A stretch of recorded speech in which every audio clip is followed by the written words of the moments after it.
অন্তর্বর্তী সরকার সম্প্রতি ৪৩ লাখ মানুষের টিসিবি কার্ড বাতিল করেছে। এ ঘটনাকে নিয়ে ফ্যাসিস্ট আওয়ামী দোসররা সামাজিক যোগাযোগ মাধ্যমে অপপ্রচার শুরু করেছে। তারা বলছে, হতদরিদ্র পরিবারের টিসিবি কার্ড নিয়ে কি করছে ইউনূস গং। মূলত ভর্তুকি মূল্যে খাদ্যপণ্য বিতরণের জন্য সারা দেশে ১ কোটি মানুষকে টিসিবি কার্ড প্রদান করা হয়। তবে বিগত আওয়ামী লীগ সরকারের সময় এই কার্ড বিতরণ এবং ডিলার নির্ধারণ প্রক্রিয়ায় ব্যাপক অনিয়ম হয়েছে। দুর্নীতির মাধ্যমে মন্ত্রী, আমলা ও আওয়ামী লীগ নেতাদের আত্মীয় স্বজনদের এসব কার্ড দেওয়ার অভিযোগ ওঠে। এসব ঘটনা অনুসন্ধানের পর অনিয়ম পাওয়ায় ৪৩ লাখ কার্ড বাতিল করে কর্তৃপক্ষ।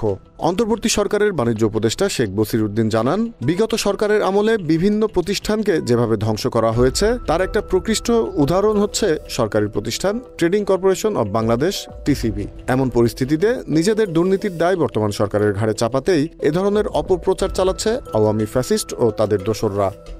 Z news, Dhaka.